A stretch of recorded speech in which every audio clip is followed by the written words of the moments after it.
It's beginning to look a lot like Christmas. Oh, let's review. We'll analyze the scene. Sounds holly jolly to me. Before it's over, let's begin. Bum. Bum. Oh, yes. Season's greetings, everyone. Nicolas Cage here. And this is the only time that Tiki will be doing a Nicolas Cage impression in the podcast, because this is actually a really good movie. And BlueDragonFive. Oh, God, not the bees! Not the bees! All right. Seriously, folks, seriously. Dragon, we are talking about Family Man tonight on Seasonal Shenanigans, looping back around to our movie category, our second movie that we covered, the first one being Home Alone 2, Lost in New York. So, Dragon, I gotta say, in terms of nostalgia, I'm with you. I don't have much nostalgia for this movie. The only, I do remember the poster in the movie theater when I was a kid kind of being intriguing, Nicolas Cage looking in on, Nicolas Cage in the business suit looking in on his family in the window.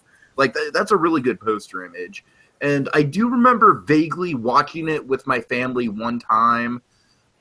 I think it might have been around Thanksgiving-ish, and I was kind of zoning in and out of it. So obviously it didn't really stick with me all that much. But this movie is definitely more of a, it's got a really clever concept to it. It's got a really high concept to it. But in terms of, it's way more of a drama than it is a comedy. So I definitely think it's geared, I do think kids can watch it, but it's geared more towards adults. And Dragon, as an adult, this movie kind of floored me at how good it is. I really love this movie. I'm not just being facetious here.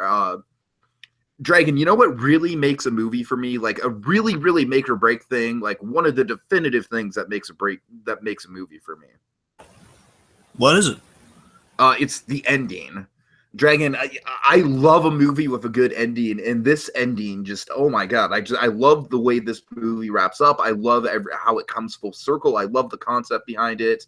The ending is why I think There Will Be Blood. It's a big reason why I think the movie There Will Be Blood is so far the best movie of the new millennium thus far, in my humble opinion. The ending of that movie plays a big part in that, but I digress. This ending is, I love it. I absolutely think it ties everything together so well. Like I said, just a very, very high concept that's pulled off, like it's nothing. It's just the high concept is just really, really delicately balanced and just really, really pulled off very, very well. It's much like It's a Wonderful Life. It's kind of a twist on the It's a Wonderful Life parallel. We'll get to that in the summary.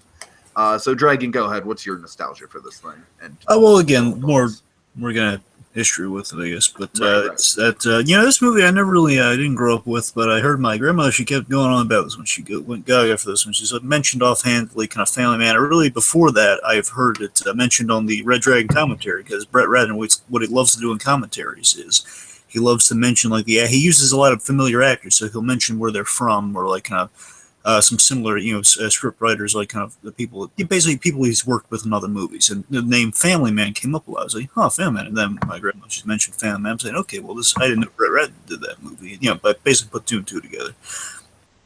Mm-hmm. And then, the actor who played Juntao in Rush Hour, he's in this film, and he's in pretty much all of Brett Ratner's movies. He's kind of, 80% of Brett Ratner's movies have, very similar actors in it. Okay. So pretty much, I word of mouth really on this one. Then I finally got a chance to watch it, and I gave it a watch. I was impressed. Wow! I was expecting something completely different, and this is far different than in a good way. It was surprising. I just thought it was going to be kind of a hallmarky film with Nicolas Cage in it for the holidays. It was going to be honestly, what I thought it was, just based on the DVD cover, and just okay, it's probably going to be Nick Cage is I don't know why. I just assumed it was this. I was going to say out of left field. I just thought it was going to be Nick Cage being a bad father or something. I was going to realize, it was going to be some sort of hey, because of Christmas magic, I'm going to become a better father by the end. Right. I don't know, because I'm looking in on the window thing. So I was I imagine the ending was going to come from that of okay, so he's looking in and saying, yes, this is what the holidays are. That was just that was kind of my expectations. Looking at the box art, just thinking, Huh. Well, okay. Well, I enjoyed Nicolas Cage from time to time. Let's give it a watch. And, Yeah, absolutely. And it had a lot more substance to it, and at the end, Brett Ratner really delivered on it. Good stuff. I think this movie is just put together so well. It's got almost a near perfect 3-act structure to it, I think. Yeah. It's a very All personal film for Brett Ratner, too. It's kind of coming from a real place of him kind of living it up in Hollywood sort of thing. I can definitely see that, yeah. So it's kind of a parallel of kind of his life, but only through, kind of a more of a financial version with Nicolas Cage's character. Anyway. Dragon, I've talked so much shit about Brett Ratner over the years, and now I feel so bad about it. Vindication for me, because I've been the one defending him for movies like this. I know. And this movie just, it really does go to show. Like, it really is the ultimate statement of, yeah, Brett Ratner. I would say this, to me, is the definitive Brett Ratner movie for me. I mean, say what you will about Rush Hour. Rush Hour's fine. For me, it's always Red Dragon. That's got to be the top of what he's done. I mean, I love Red Dragon. I mean, Red Dragon's good, too. I just think it does get overshadowed by Silence of the Lambs to a certain extent. And I think this movie is just like, it's just uniquely Brett Ratner. It's just like everything that he wanted to put into a movie, and it's his most auteur movie that he's ever done in his career. And damn it, I respect the hell out of it, even though I've talked so much shit about him, Dragon. Well, have you seen Tower Heist? No, I have not seen Tower Heist. That's a Brett Ratner one. It's basically him doing a heist film, and that one's not bad either. That one, again, it's kind of not talked about as much, and that one, honestly, could be set around Thanksgiving, so who knows about the future, Oh, God. It takes place I completely forgot, but it takes place directly on Thanksgiving for the heist, so it's kind of reliant on that, so I don't know. Ooh, okay, fair enough. Maybe a foreshadow. Not holding it to anything, folks. Just maybe a foreshadow.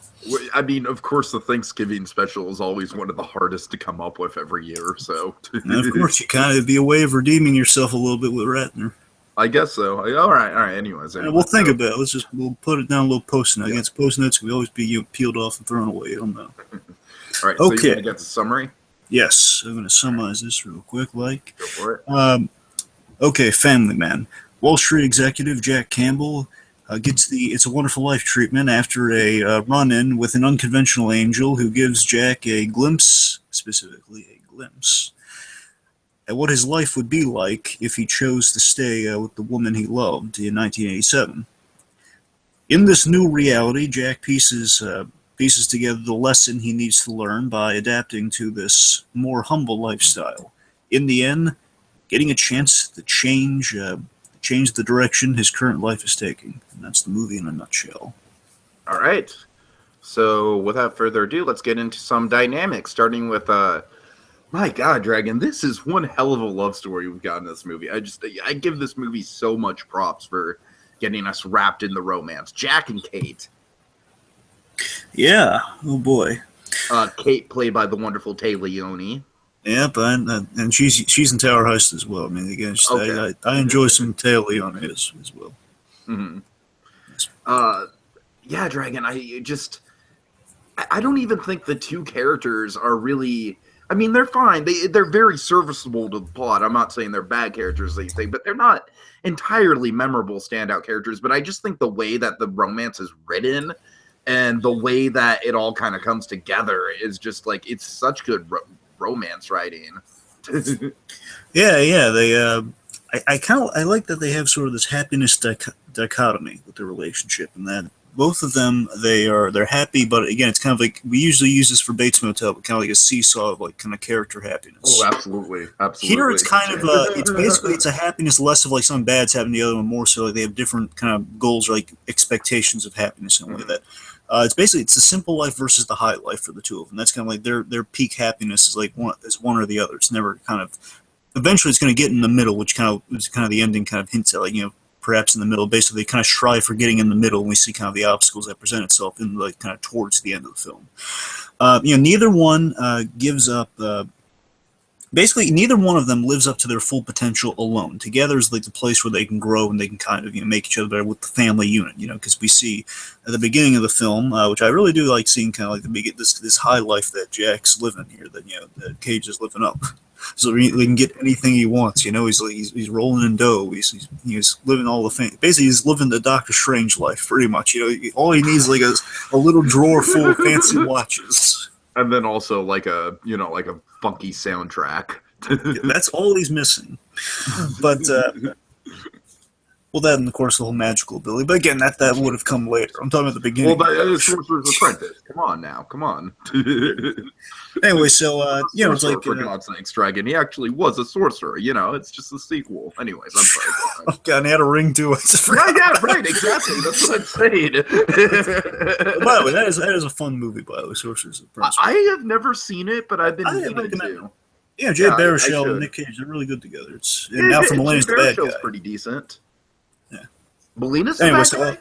Yeah, Mulaney's he's good. Yeah, it's worth a watch. It's a fun one. We should check that out at some point. Anyways, I'd be willing to love it. Anyway, so I'm trying to think where my thought was here. So like neither one of them, just looking at the two characters and their similarities here, is like neither one of them, lives up to their full potential when they're alone. Like again, she's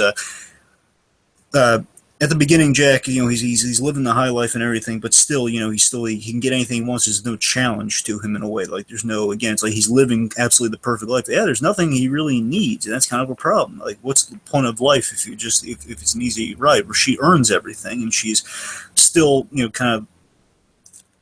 We see her, and by the end, she's not living up to her full potential either. She's kind of in his shoes by the end of it. You know what I mean? It's kind of they really do need each other. And I like how that's communicated. Yeah, definitely. One of the things I really like about the arc of their character is just how much tension there is, but at the same time, how much love there is and how much understanding there is. You know what I mean? It portrays marriage in such a realistic way, warts and all, but also just with all the moments that just make it all worth it. And that's really what kind of got me swept up in it, as the movie's supposed to get you swept up in it. Well, to piggyback off that thought, too, because you bring up an excellent point. The whole, we see the warts and all thing of marriage is that right. It is also like we see kind of the sacrifices of marriage. They keep mentioning they sugarcoat it in a good way. They sugarcoat in that there's been some surprises along the way. There've been some unexpected things along the way. They've had kids. Her father had her father fell ill, and then that's why he's kind of basically it's kind of out of. I don't know if they're a little vague on if it's out of guilt that he works at the tire place or gratitude, but it's probably it's gratitude, but also you want to make sure you take over the family business sort of thing. Regardless, with the sacrificial element of that marriage, and that's what I was kind of getting at. I think more so with Kate, and just in the alternate reality here is that she's not living up to her full potential, and that she's a lawyer like she is in the other one, except she's pro bono, and the point is she's living more through the heart, and again she's going with the flow of okay, wherever life takes us, we'll kind of go with the whatever feels right versus kind of logically what's right. That's why they're not they could as Jack makes a really excellent argument later on in the film is that hey, we can have what we have here and be making a lot more money once I use my skills from this other life in this really nicer apartment, and again we can have what life has denied us, the sacrifices of life, we can get that back and a little more. And she still wants to she loves the thrill. She really brings about in the relationship the thrill of being unsure of things, which again is what she was kind of trying to get him at the beginning of the film when they're in the airport. Beginning of the airport scene is very important. I'm not going to get too into that because let's just say it's an absolutely wonderful bookend to the movie. That's all I want to say about it for now. But more specifically on the first and the opening of the film. The opening of the film, kind of the genesis here is really neat. Is that it's Kate, she's basically kind of on a whim, again, kind of going with the unexpected here. She wants Jack to stay so they can, she's fearing that if he's gone for a year, he'll be distracted and he'll get too wrapped up in what he's doing, or he'll just forget about her, which, long-distance relationships are hard to maintain. But still, he's making the argument. Again, he's young. He doesn't know it this time. He is 87. He's saying, well, look, if I'm in love with you now, why wouldn't I? I'm so in love with you right now. I'll be in love with you 13 years from now. Let me say 13 years from now. Not so much the case. Right. But again, he's been distracted. He's kind of all the money, all the success is kind of distracting from the simple little things. And again, it's just that whole the unexpected life that they would have had together. Is just this series of adventures, and they would have raised children. They could have had a simple life, but a fulfilling one of you earn everything versus Jack just kind of I have everything. It's that really last thing I'm getting at here. Last thing I don't want to just go into London, but basically it's like earning the simple things that feel like everything in the world versus just having everything in the world without just a snap of the fingers on a whim of can I have this? Sure, okay, yay. Yeah, I gotcha. Yeah, and I love that in the reversal of that by the end of the film. That's all we'll say about that right now. Okay, so then let's go to Jack and Cash, the unconventional Clarence style character, Clarence the Angel. Yep, and see, here's what makes him even better than Clarence is that it's secretly he has an armored suit in his car that he puts on, and he has a giant like kind of mounted cannon on the back. And no, I'm kidding. It's played by Don Cheadle, folks. No. Hold on. Let me just kind of piggyback off your suit idea for a little bit. Instead of the cannon thing, what if he just had a suit that was just entirely lined in $100 bills, and that's why they call him Cash? Yeah. Oh, God. I You like it? Yeah, or even better, let's meld him. He has a War Machine suit, but the War Machine suit wears a coat, and that coat has $100 bills on it. When he flies, they fly off leading a trail of hundreds. So people love it when War Machine comes. Yay, War Machine! Hey,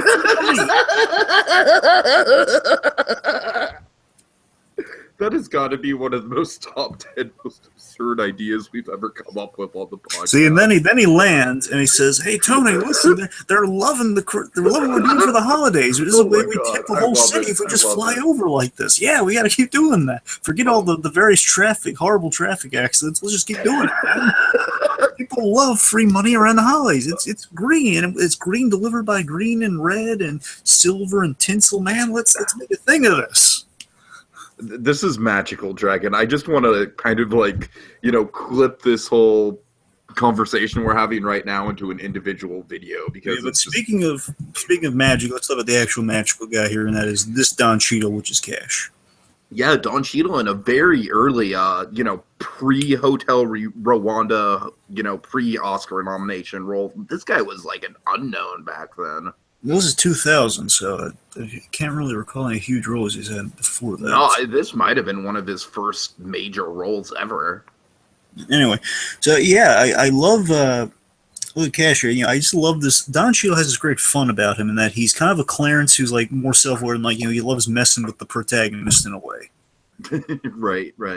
It's like some people might compare him to like the Quizmaster from Sabrina. I mean, that's in that he's just kind of that character who's on the sidelines, just kind of saying, "Hey, you have to learn a lesson here," and then just kind of zaps and disappears. This has it's like that, but more substance. It's like he doesn't. I love that as much as he messes with Jack in like the second scene he has, but I won't talk about that too much. But as much as he's messing with him, I love that he's also just kind of you see sympathy in Jack. He sympathizes with Jack because in this first scene when they meet each other, which is a good scene in itself. Mm-hmm. When they meet, I love that the crux of I love how he's woven into the whole if we're doing It's a Wonderful Life. I love how his interesting slant that the angel, so to speak, was really impressed with the protagonist until he said the trigger line. He said, "Man, that went very well." It was a moral test, and the idea, as we see later on in the third scene he has, is that Cash is on Earth, and basically he tests people around the holidays to see how their morality is. Right. So when Jack walked in there, he's basically kind of making a commotion with the lottery stuff, and he pointed a gun at him and see what he'd do, and see Jack. Wow, Jack really kind of. He found a non-violent solution to that situation, and man, you were doing really good. And then they said, basically Jack in a way kind of dug his own grave by kind of trying to help to save the guy, which again is all good stuff. Saying, "Well, can you get into a program or something?" And he says. Everyone needs something. He says, "What do you need?" "Oh, I don't need anything." And the minute he said that, that was the trigger line. I was like, okay, well, now I got to push the It's a Wonderful Life button. See, in the money jacket, he opens it, and there's like a little red button amongst it's like a little "that was easy" button. It's like strung together with cash so that the wires are hidden. So he pushes it, and it's like It's a Wonderful Life, and big old snowflake, and then we're into the movie. No, it's not what happens, but imagine if it did, folks. Yeah, one of the things I really like about the Cash character is just how well he adheres to the 3-act structure. And, some people say he only shows up every once in a while, and that's kind of fault. I don't think so at all. I think for the movie, you don't need to see him more than 3 times. He's really just, he's there at the beginning to kind of more establish Cage's character. He's there in the middle to establish the plot. Kind of establish what's going on, and then he's there at the end to kind of have the big dramatic low of lows moment. So He's tracking his arc. That's what he's doing. He's kind of tracking his arc in a way, and also just kind of establishing the status quo. Yeah, and I really think just from a screenwriting point of view, it's a really effective dynamic that they have there. Yeah. And also, I love that he's cryptic, and he's aware of that fact that he's cryptic only because he has to. He says, "Look, I can't tell it. I can't tell it. It's like going against the rules." Right. Yeah, I just love that he would like. I get a sense that he would like to be more forthcoming with the stuff, but he just can't in a way. He would like to, but since he can't, he's kind of just having fun with it. Yeah. And of course, we have the bell thing too. The bell that's kind of a play on the whole like. Teacher says every time a bell rings, an angel gets its wings. Oh, it's kind of that old gag of like, well, we don't really need wings in this. He's mystical enough, and he's driving a Ferrari, so it's magical enough for this. But again, I like the little runner with the little bell because the bell kind of represents the relationship to this new life in a way. Yeah, definitely. Yeah. Okay, so let's get to Jack and Arnie, and Dragon, you're kind of going to have to take the lead on this one. Oh, goody. So, Arnie is played by the wonderful Jeremy Piven. I think it's one of the really fun roles of his. The other one I know him by most probably from The Runaway Jury. He's not the lead in that film, but he's in it, and he does a good job. But here's like really a fun one for him, is that he gets to play Juana. He's like a great little, he's playing it kind of ironically in a way, and he's playing it like he's, we, the audience, are kind of going through Nicolas Cage's point of view in the film. Like, okay, so we're seeing what this new status quo is. Okay, so we're in a new neighborhood. We saw kind of like the high life, and we're like, okay, we got kids, it's fancy. We're in New York. We're in kind of like the city that never sleeps. It could be a little bigger, a little more theatrical. Like he has witty dialogue and banter with the lady in the elevator. That's kind of what we're dealing with. And then we come to suburbia, and it's like, hey, it's my best pal. We haven't met, and he's just very like, he feels like very sitcom, like, oh, hey, buddy, there you go. He just plays it. It's so great that he plays it so. He's so convicted the way he's playing. Like, yeah, I've been your best pal forever. It's like it plays not as exposition, but man, this guy's really committed. That he's really communicating that history between the two of them. Yeah, definitely. They have a lot of really good moments throughout the movie, especially when he's convincing Nick Cage not to cheat on Kate, which would just be the worst given the circumstances. Yeah. And like you said, Dragon, I one of the strengths of the movie just in general, and this character definitely represents that, is just the alternate timelines, Dragon. It's almost like kind of a Back to the Future style scenario. You know what I mean? Well, if you're watching Flash, I could easily say it's like a Flashpoint situation, but you don't really get that. I've been meaning to watch Flash. It's on my list. It's on my list. I kind of like Arnie that kind of serves these three things. One, I love that he serves as the moral compass and like a reminder for Jack of like, again, he's a reminder for Jack and that you did this for me, like you talked me out of an affair, now I'm talking you out of an affair, sort of thing. So he's kind of reminding him of it. He's reminding him of key events. So like a thing, it kind of relates to one of my cons in the film, but again, I think this guy's a step in the right direction of kind of subverting that con. Is that this guy's natural exposition, that Jack, when he gets here, this guy provides reminders. They go to the bar, which is kind of a fun scene. They're in that little room. It's like kind of the little kind of bachelor pad hangout. Mm-hmm. Not like kind of their little guy hangout. Like he has like a bar built in his house, and he just feels so neighborly. And he walks in there, and he sees like pictures on the wall, and kind of puts, okay, this is my buddy, and we're bowling pals. And again, it's sort of this, he's that moral compass of like, no, Jack, you can't do that. And this is what you are like in this life. And it's like you were my role model in a way, and this is me trying to repay that favor. He's kind of like a Cash, but more like he's with him through more of the movie in a way. But I love that Arnie, he stops being in the movie at a certain point, like after Jack seemingly is going to make a really bad decision. Like, okay, it's like the Jiminy Cricket thing from the original book. Like, yeah, right. Bear in mind, I love that he drops he drops the F-bomb, the one F-bomb you get with a PG-13 movie, and then he's out of the film. If you're gonna bleep it up, I'm just, I'm just gonna leave, and he doesn't come back. I just love it. Okay, well, it's like the Jiminy Cricket thing. I'm like, well, Pinocchio, you really shouldn't do this, squash, done. Except Nicolas Cage doesn't like curb stomp Jeremy Piven or anything horrible like that. Well, thank you, but I can imagine Nicolas Cage movie where that does happen, though. Absolutely. Oh God.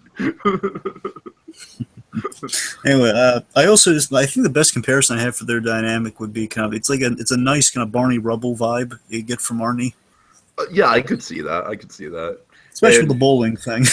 And much more effective than anything we get in a Flintstones Christmas Carol. I think there's one more thing I should say, but I really got nothing else. Is that I think what I was also getting at the whole reminder of Jack, what his life should be, is that he's also a symbol of, because of the whole mentorship thing. I think he's a symbol of what Jack here in this timeline could be. He's a domesticated guy. He's living in kind of the suburban neighborhood. He's married. He's happy. Again, he's pretty much like he's a little showing of like, hey, you could be like this guy, Jack. And he initially looks at him like, okay, this guy's kind of weird. He's all neighborly and all touchy feely. I'm usually not that. And being alone all those years, those 13 years, he's not really a touchy feely guy.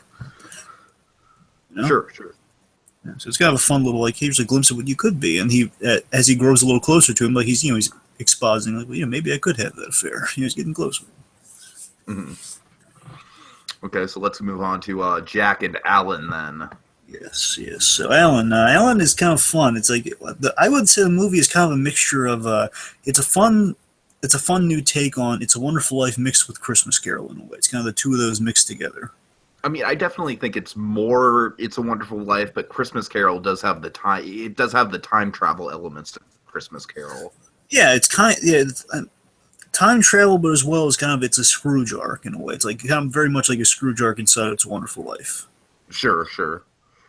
Again, no ghost or anything. I'm just saying no ghost, just this angel. So regardless. Mm-hmm.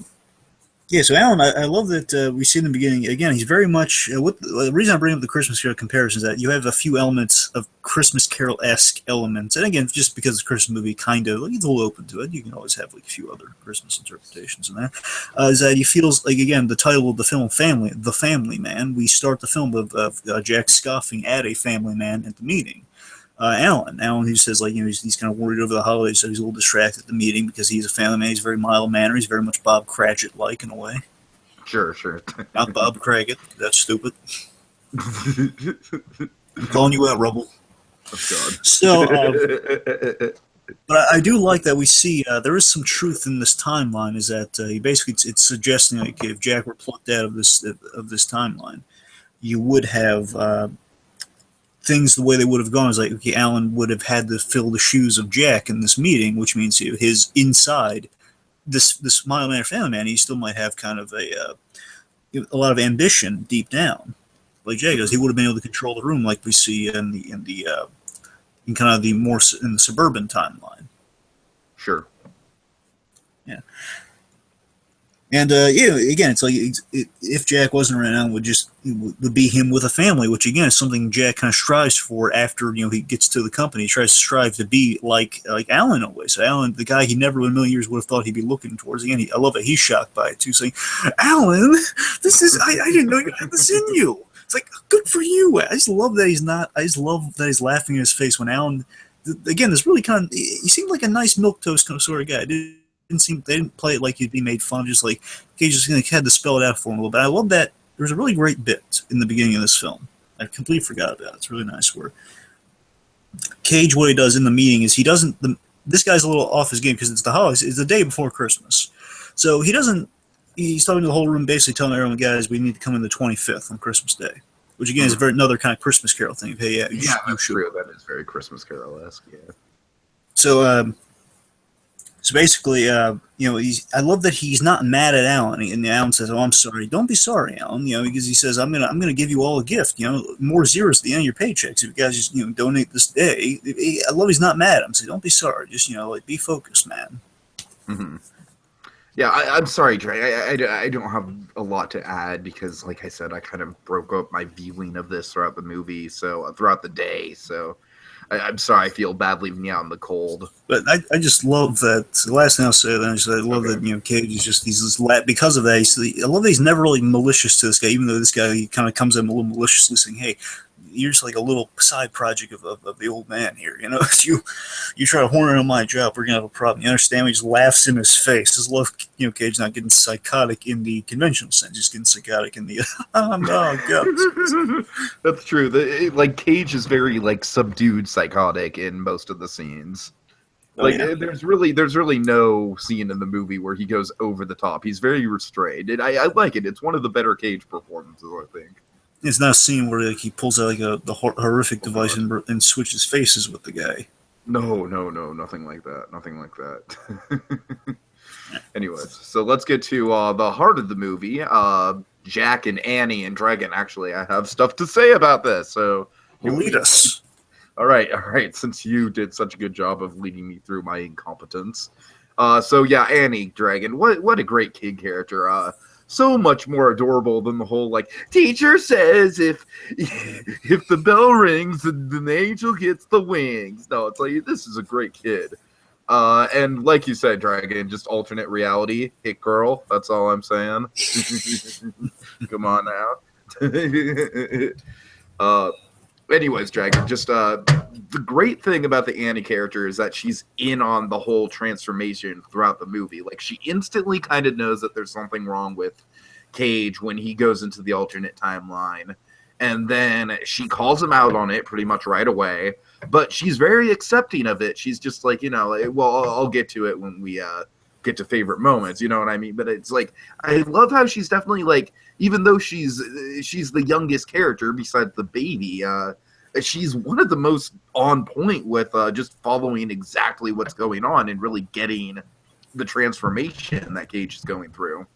Yeah, she's very helpful towards Jack here with the helpful hints and everything. I just love that she's kind of like a co-conspirator. I love that kind of that smart take. That's true. That's true. Yeah. They didn't play like confusion. So again, if you're going to be kind of sometimes you can be pigeonholed with kids in a movie or in a script or anything. Sometimes, and this is a way of making it smart. And they got a really good actress to play her. They got a good kid actor. Mm-hmm. And again, it's kind of a sweet thing of kind of the guy falling in love with her as a daughter. And again, I love that you can see kind of Cage-like things in her performance too. It's like she's precocious, like this the character is playing. Sure. As he points out later on, she and importantly, she opens his eyes to family in a way. That's I think that's all we should say on her right now. But we're not to hold off not too long because next we're going to get into favorite moments. Yeah. All right. So, Dragon, I guess I'll start with this then. All right. Okay, so I guess going chronologically, my first favorite moment is Cash in the car with Jack and Drake. Not much to say about this that hasn't already been said. It kind of sets up Cash's character very well and also sets up the whole situation very well. It's like it's a little bit after Cage kind of realizes what's going on, realizes he's in an alternate timeline, and Cash, he just kind of pulls up. He's like, get in the car, man. Just come on. Just get in the car. I'll just come on. Let's just go for a drive, man. And like you say, he's very full of himself, and he's very kind of he likes, like you said, it's like I think we kind of summed it up perfectly earlier, where he wants to let Cage in on it. He really does, but since he can't, he's just kind of having some fun with it, and he's being as mellow and chill about the situation as he can. He's just like, look, you'll get through it. You'll get through it. Let's see. And then, of course, I love the ending of the scene where he kind of just tricks Cage into, hey, man, let's just go for a walk. It'll be fun. Let's just park right here. Let's just get out. Let's go for a walk. Let's just talk it over. And then, of course, he just pulls away. So, very funny scene. Probably, definitely, like I said, one of 3 Cheadle moments. The first Cheadle moment is also very good. And Dragon, you have another one coming up. Well, it's funny. All our moments kind of mirror each other in a way. So next we have Jack and Annie playing in the snow. This is right after kind of a heated argument between Jack and Kate, one of the realistic kind of married couple squabbles over, the living situation and everything like that. Well, remember, this is actually really kind of the sweet ultimatum. Remember, we have these sort of like she's with him, but it's still he has to make a choice. Yeah, exactly. So it is kind of like a nice heartwarming cherry on top of that kind of dramatic moment there. And it's just, it's a very simple moment. It's played with I guess it is played with dialogue, but it's played with minimal dialogue, I should say. It's just Jack and Annie playing in the snow, just rolling them around with each other. And Annie says, and Dragon, of course, will get back to this because you have the setup to this line, but she says, I knew you'd come back. And Dragon, of course, when we talk about the setup to that line, you'll know why that's like, just like, God, it's like, it's Pixar levels of feels, Dragon, I'm telling you. Anyways, actually, it's there we go. Like, for once, I actually have it on hand. Anyways, there goes Goofball Island. Oh God. So then, my third favorite moment is, of course, the ending. Dragon. I mean, God, I love ambiguity. That's one of the things for me. If an ending is ambiguous, I'm sorry. I know that ambiguity pisses a lot of people off when it comes to movie endings. Inception, Killing Joke, Interstellar. Yeah, Interstellar is one I can kind of take or leave. Killing Joke, obviously it plays better in the comic, but anyways, Inception I love though. Prisoners. Prisoners is another good one. anyways, we could keep going with this. Right. But Dragon, I was just like, when I was watching the movie, and of course we have the classic airport. It's kind of the callback to the opening of the movie, which is another really good moment. Like I said, Dragon, I love how the airports bookend each other. That's a great framing device. And the context of the scene isn't really that out of the ordinary. It's a very simple, like, just I need to talk to you. But of course, we also get the him kind of pouring out his heart. Kind of like, we had a daughter together, and we have a house in Jersey. That's the first, right. First line he says to get her attention. We have a house in Jersey. Then he gets in the whole spiel. And as he points out, like, our daughter, she's very precocious like me, and our son, he doesn't say anything, but he looks around, and he's going to be so smart, and just, he's just pouring out his heart to her, and it's beautiful, Dragon. It's really a touching moment. But what I love about this, what I absolutely love about this ending is, they could have just gone the easy route, the very easy route of, like, them having the ultimate kind of, like, swooping in for a big kiss, like, yes, I'll be with you, Jack. But no. What they do is it just ends with, like, for all we know, she gets on the next flight, Dragon. You gotta remember, he's saying a lot of crazy stuff to her. Like, that's what I'm saying. That's what I'm saying. Like, for all we know, that's actually kind of how I picture. Like, if I were to interpret how the movie actually ends, I don't think that they go on to form this whole, like, Hollywood romance thing. I think that she does leave for Paris on the next flight, maybe spends the night with him or something. But even if it does end happily, which I'm kind of the advocate of, even if it does end happily, it's like there's no guarantee we're gonna have those same kids. Like, we're not even. You can't really kind of make an exact thing like that because we might have Chloe Grace Moretz, and she's awesome, but and then Taylor Leone dies, and then he gets framed for drug possessions in prison. He's getting trained, and then she's getting trained as well on the way out. And of course, the brutal torture, lots of brutal torture. Anyway, Robin's Revenge, Kryptonite. Sorry. No, but just the Dragon, I was just crossing my fingers so much as I was watching. It is almost kind of like rooting for a sports team. Like, come on, end on an ambiguous note. End on an ambiguous note. End on an ambiguous note. Come on, ambiguity. And then, then it just shows them talking at the cafe. You don't even hear what they're saying, and the credits roll. I'm like, yeah, touchdown! Honestly, I had a feeling that if you didn't like the movie at all, you would at least think the ending was cool. No, I think the ending is what kind of makes the movie, but I love the movie overall. Like I said, Dragon, an ending can go a long way towards my overall appreciation of the movie. But that was just like, of course. But Dragon, you can just picture me like I am totally the cinephile, where it's like, okay, this movie has me really wrapped up in it. But if they go the really cheesy, easy way out of just having her instantly just kind of fall back in love with him again, it's going to lose some points with me. So it's kind of like, all right, it's a make or break situation. Come on, ambiguity. It's just like, I don't know. Exactly. Anyways, so Dragon, go ahead. Your favorite moments, and like I said, all three of ours kind of mirror each other, and it's funny how it works out like that. But I think that's a testament to how well this movie's written and how many things in the screenplay line up with each other. Let's see. So I have the setup. I guess first and foremost, I have the setup to the Andy scenes. Again, this is really great. These are I kind of have these kind of half and half. We kind of divvied them up. So Mhm. I love again, as I mentioned with their dynamic. I love my favorite element of the film is definitely if I had to pick one scene out of all these, it'd probably be the kid again. So I love the actor. So I just love that this actress plays Lanny here. I mean, she's really good. It's always pleasant to have good kid actors. Oh yeah. And again, I love that right from the get-go. I just love that the kid innately knows. Again, it's like kind of like a fun, whimsical sort of Guillermo del Toro thing. Like, you know, I wouldn't really go that far, but well, I appreciate let me. I bring up Guillermo del Toro because he famously the way he likes to kind of claim is that he likes to do the childhood innocence thing, like kids accepting of monsters and stuff. So like kids they have basically they aren't. I gotcha. Basically, kids can they can have either sense or kind of be immune to. I'm just saying, Nicolas Cage is nowhere near the pale man. My point is, I like that. All right, I'm sorry. You're making a good point. I'm sorry. There's a sense of whimsy with the kid, and that the kid's kind of like it's like an otherworldly sense in a way that the kid can know that okay, there's a time anomaly here, or like there's something.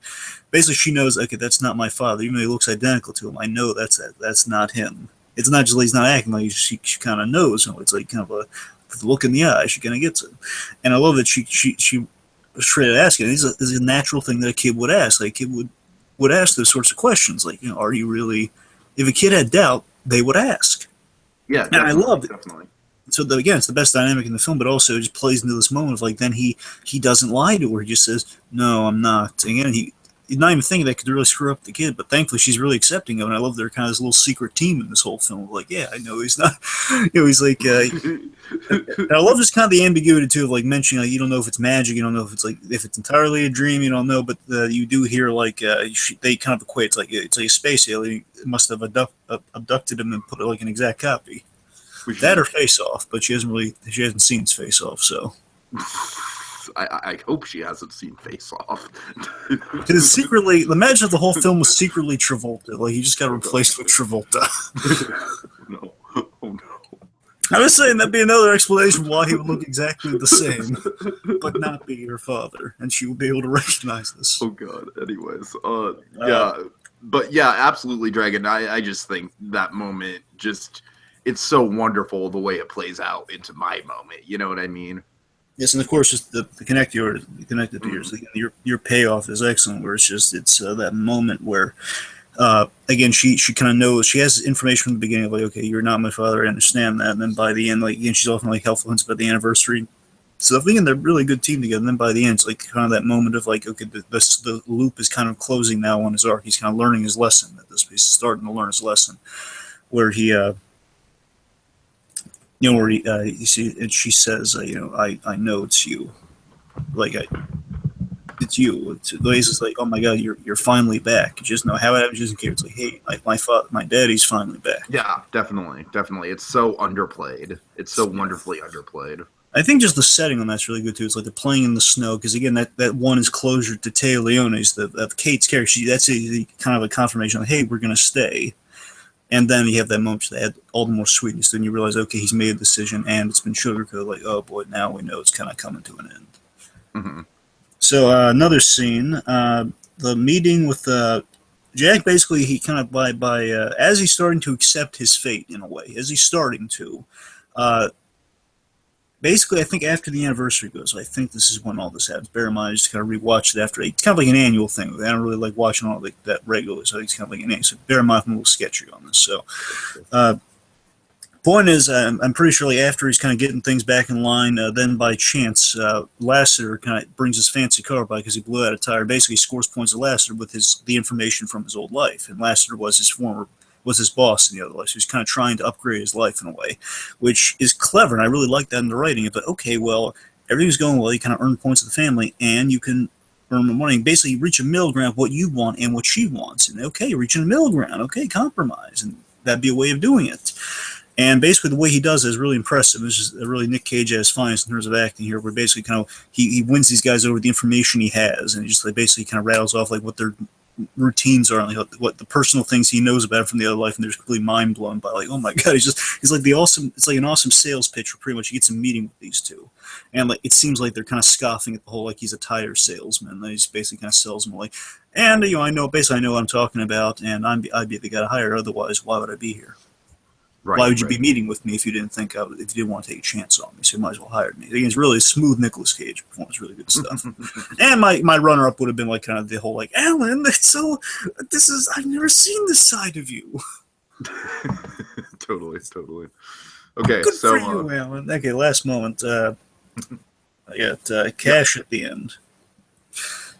So boy, oh boy, again. So after following the scene, Dragon, I was just I'll let you go through it, of course, but I was just so invested in it, and I'm just like, no, let him stay, Don Cheadle. But go ahead. Why, Cheadle? Why? Go ahead. Terrence Howard wouldn't put anyone through this. Oh my god. Dragon, we've come up with some really good one-liners this podcast. I'm impressed. Anyway. Then Terrence Howard's just on the side in the chair in the store. He's looking the cage saying, next time, baby, next time. Oh, God. Oh, no. With his money suit on the side. It's a cheaper version, too. It doesn't have all the bells and whistles on it. It's just kind of a cheaper handmade version of it that says Empire on the side. I'm just going to wave my white flag. I'm going to wave my Christmassy little cotton thingy. Yeah, exactly. Wow, that's too much. That's wonderful. Okay, Cheadle over a little bit. Back to Cheadle. Okay, so seriously, this is really great. The one I love most about this scene is after again, it's piggybacking off the ending of that whole like it's you, like you're finally back sort of thing. Mm-hmm. Of course, that just symbolizes right there. Okay, well now he's reaching acceptance. And now everything's going great, and you kind of it's then that moment where then you realize, oh no, it's going to reach, and he's learned the lesson. Yep. But I love that. I love how we get ushered into that. So the next scene, like he's buying rock, he's doing the most domestic thing ever. He's buying rock salt because they're low on rock salt. I just love the line that symbolizes. Again, I love this. I just love so much that he's him playing with the daughter. Is like, okay, well now we're seeing he is now linked up with the guy who he's replacing. Now he's acting exactly like him, and this guy, the very kind of humble, mild-mannered guy, who's like he's complaining about $5 for rock salt. Now I love that moment. It's like, okay, he's closed the loop. He's the guy now.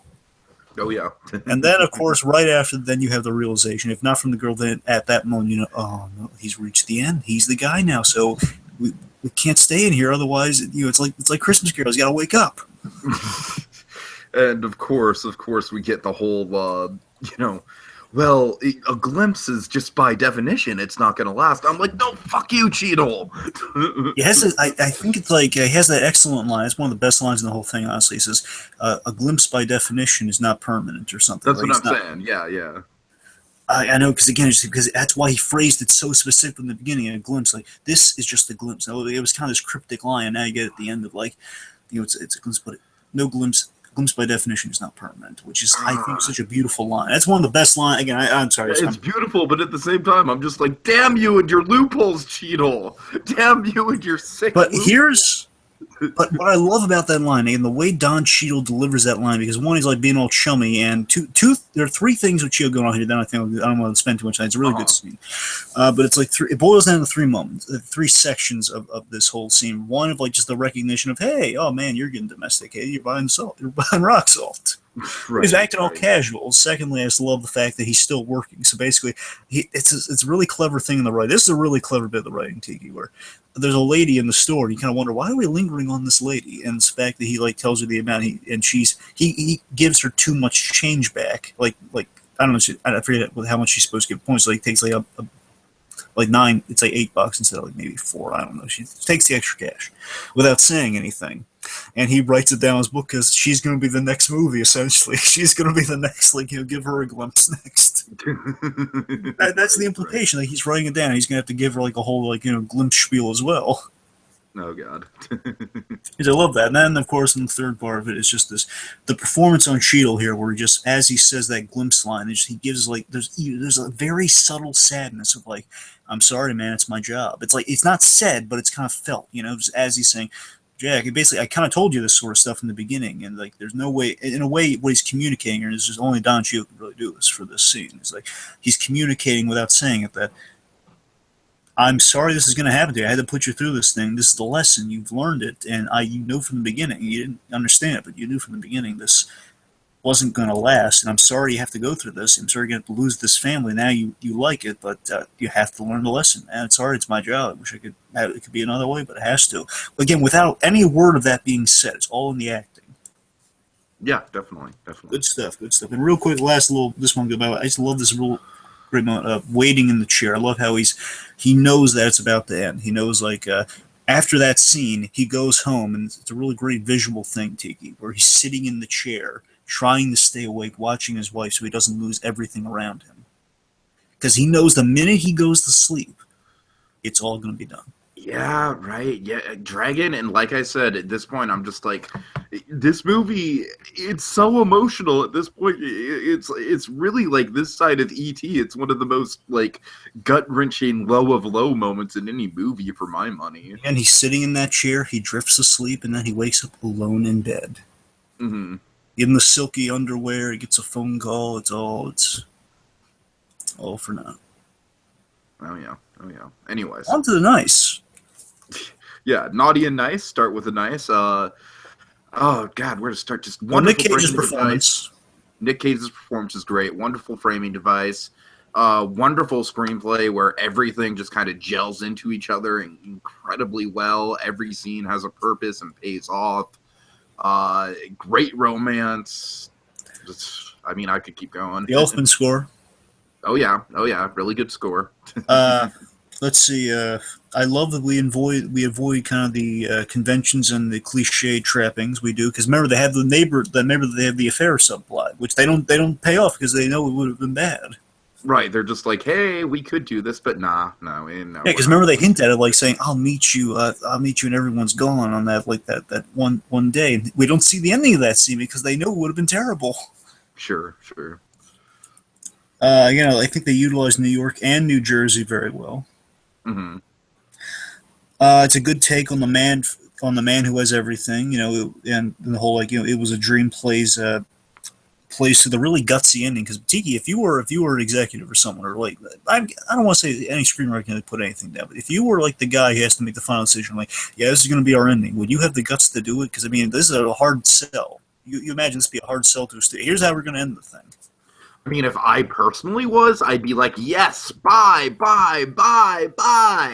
But I'm not in a position of power like that, and I don't have all that money at my disposal. So I'm biased, Dragon. I love the ending personally. Well, I'm just saying, again, you have to admit, you won't see a lot of endings like this in terms of, again, absolutely. Again, less the fact that it ends ambiguously to you, more the fact of, it's going to end on, we go through all this stuff, and then we end on an airport scene, which in their mind fits for this film because we go full circle with it. But any other thing, it's always an airport scene in the romantic comedies. I'm looking at you, friends. It's like they take one of the biggest cliches, a romantic movie ending in an airport with a chase to the airport. He parks the Ferrari outside, he doesn't care, he runs in. That's every cliche in the book, but they make it work. Yep. But again, you imagine no one who's doing a film like this would end in kind of that place, or end it like an insane conversation of just telling the woman hey, all this really stuff I have no way of verifying with you happens. And so again, that ending is super gutsy. You got to give them all the credit in the world for sticking to that. I love that ending. I could go on and on about how effective that ending is. Yeah, I love that it acknowledges the situation and the initial horror of it. He wakes up in the morning, his first instinct is, "I'm going to get out of here. I don't know who these people. I'm just going to rant." It's like the Back to the Future 2 thing of remember? Sure. It's basically that initial horror of you go to the other time and then it's oh no, this would actually be horrifying. Marty McFly goes back home, but it's not his home anymore, and he walks into that black family in the low rent neighborhood where they're trying to kill him and everything. He grabs the bat because they think he's trying to do stuff to the daughter. So it's all again, there is consequence when time is changed, folks. Mm-hmm. Let's see, almost again, it's an interesting take on It's a Wonderful Life, of course. Yeah, really good kid actor with Annie. I mentioned the performance already, so I guess naughty. One second, starving off the naughty. One last thing. It really it really delivers on the second chance sort of thing. It really kind of makes the second chance thing work. You know, like usually when you're offered a second, you know, they sell you on a lot better. It plays with the second chance. This film thematically is about second chances, like an opportunity to change something. It doesn't feel forced. It doesn't feel, you know, it feels like it's a natural arc. Mm-hmm. Right. And the full circle ending, which you've mentioned already, and we've all mentioned it, which is the brilliant move. So, okay, on to the knowledge. There's not a lot here. No, not really, not really. Bear in mind, a lot of my stuff is more devil's advocate, like raising the points. So it's not really like a strong negative. I would say some of the contemporary music choices are a bit dated, maybe, perhaps. And again, that's a bit devil's advocate-y. Honestly, being a little analytical to it, this one actually might be a problem. Again, it's more like it's an easy pass, but it's I think Jack's a little. I don't know. I got to tell you though, watching the film, it is kind of a problem. So Jack's a little slow in the uptake, and he should be internalizing a bit more in the beginning because he is kind of spelling things out. Like he's confused, and he's. You think he would like, okay, we see him going to the Jeremy Piven's bar and he's like looking at the photos, he's putting stuff together. You think he'd be doing that more so, and instead of like raising the points, he knows that Kate's not going to understand. You know, he brings up the Kate, I'm not him, and then she's saying, oh, this again. It's like, yeah, it's just you think he wouldn't spell things out enough, like I'm not the guy. Mm-hmm. I'm saying I kind of wish he was like in putting things together a little bit more visually, less than like him. Expositing it, you know.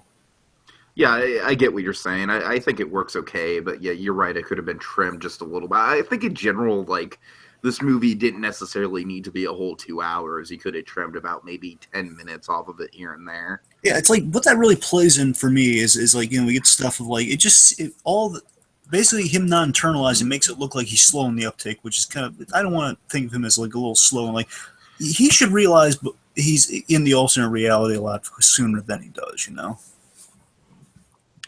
Yeah, I mean, it's just kind of you're right. He is just kind of like running around like a chicken with his head cut off for like a good 10 minutes or so. It's like the whole runtime. Yeah, it's like the whole like, do we really need the scene where he's he's stopping by the apartment building, you know, he's stopping by the apartment building. He's like saying, yeah, "Remember we exchanged innuendo in the elevator?" All that's like, do we really need that scene? It's like, that's the only scene that feels forced to me in the movie, honestly. Yeah, I hear you. One other thing, and this one, like, I love the scene, but there's one thing. This one's kind of a very minor nitpick. The lottery specific scenario is a little strange. You know, the whole like. The way he meets, Cash, which I like the whole gun, a little convenient. You know, he's kind of stopping someone from being shot. I love that, but I just wish the specifics of the whole. It's like they don't take the lottery ticket because he's really overconfident. They think he's lying about it because he's black. You're right. I can see that. Yeah, that was kind of a little bit of a plot hole right there. You're right. That to me just seems like a really strange choice. Like it plays okay, I guess. It just seems like a really kind of convoluted choice of like, well. So he's buying it for. Does he get a profit of $38? Does the guy get? I don't know. So he's the guy has a gun, yet he's sacrificing $38. So that's the I don't really. You know, again, it's a very minor thing. It's just like, again, the scene's good. It's just, does it have to be like all the lottery stuff? I mean, Juntau's a lot cleverer than that. I would think he wouldn't have racial biases, but then again, he's Juntau from Rush Hour. So the guy behind the counter is he's the bad guy from Rush Hour. That's the gag. I just don't think that the extremes, like, I don't think a gun had to be involved in that scene, you know what I mean? Well, I kind of like it's kind of a hero move. I still wish it was like, do we have to be over like a lottery thing? Yeah, but like you said, it's a hero move over $35. Yeah, that's the thing. I mean, I think he would have like gotten like 2,000. I get it, you know. I don't know. It kind of like it's too low an amount, even by 2,000 standards. Let's see. I think maybe I got one more thing. Oh yeah, Kate really can't see. There's something off with Jack. She really can't see at various points in the first act. Okay, there's a little off with him. Like, no, he's just like, she's not. She's assuming he knows everything. She's bringing up. I don't know. You think she would have like? I would say that is a major problem, even like kind of throughout the movie, that she's kind of slow on the uptake of it. I think that's my main gripe. Is like, you know, her and Jack are a little slow on the uptake in places. I get you.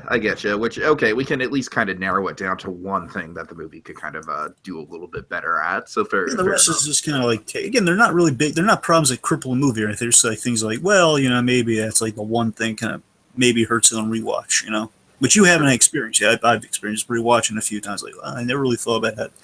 Maybe it doesn't fit as well as I thought it did.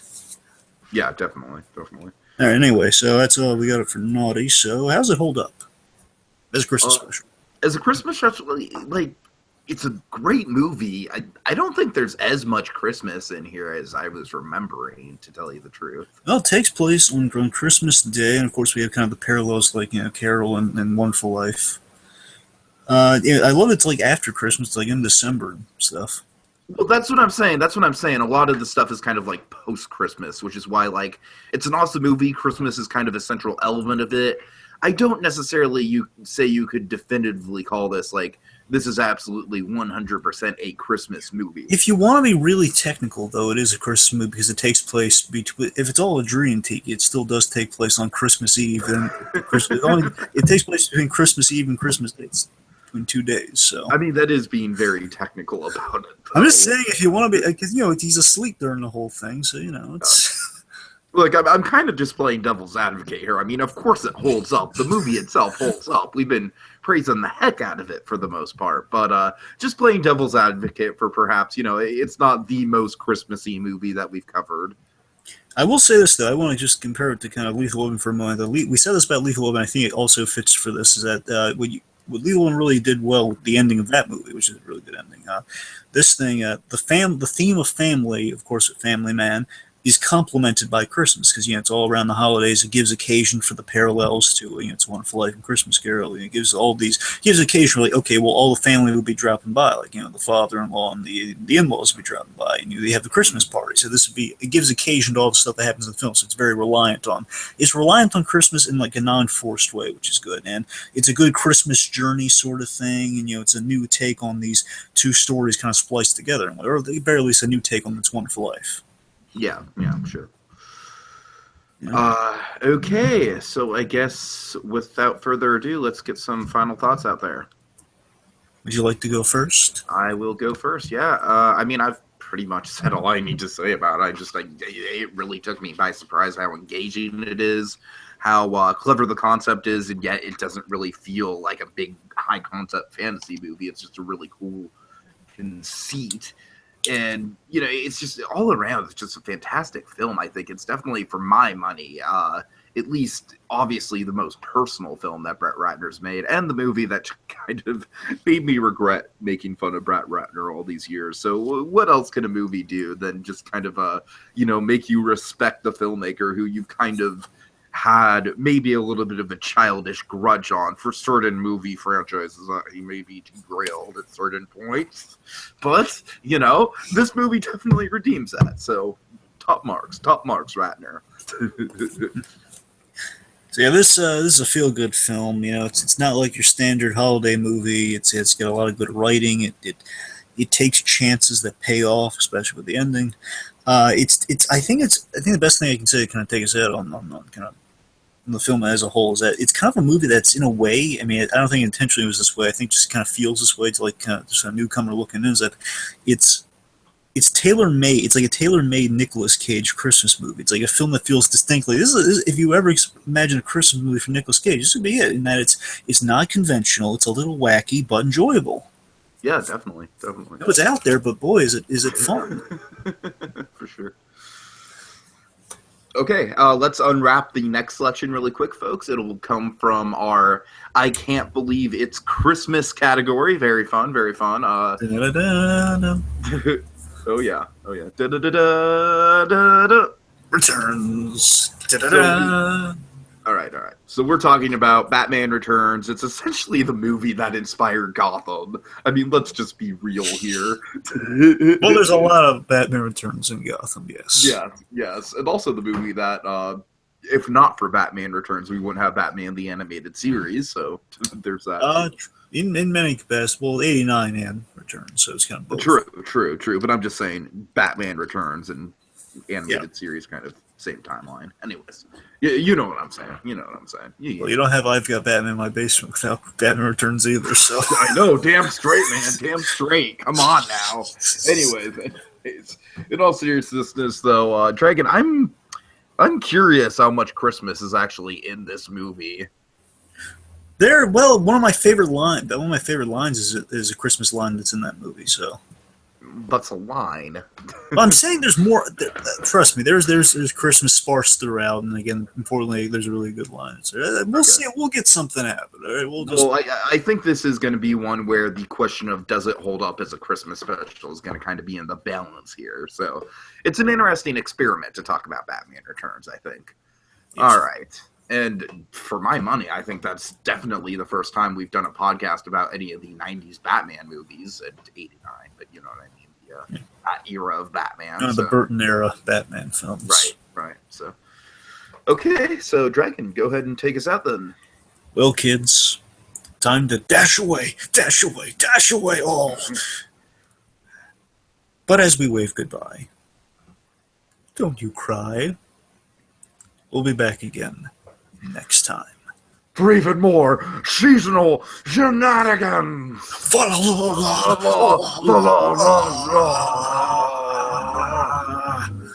Oh God, the feels! So many feels!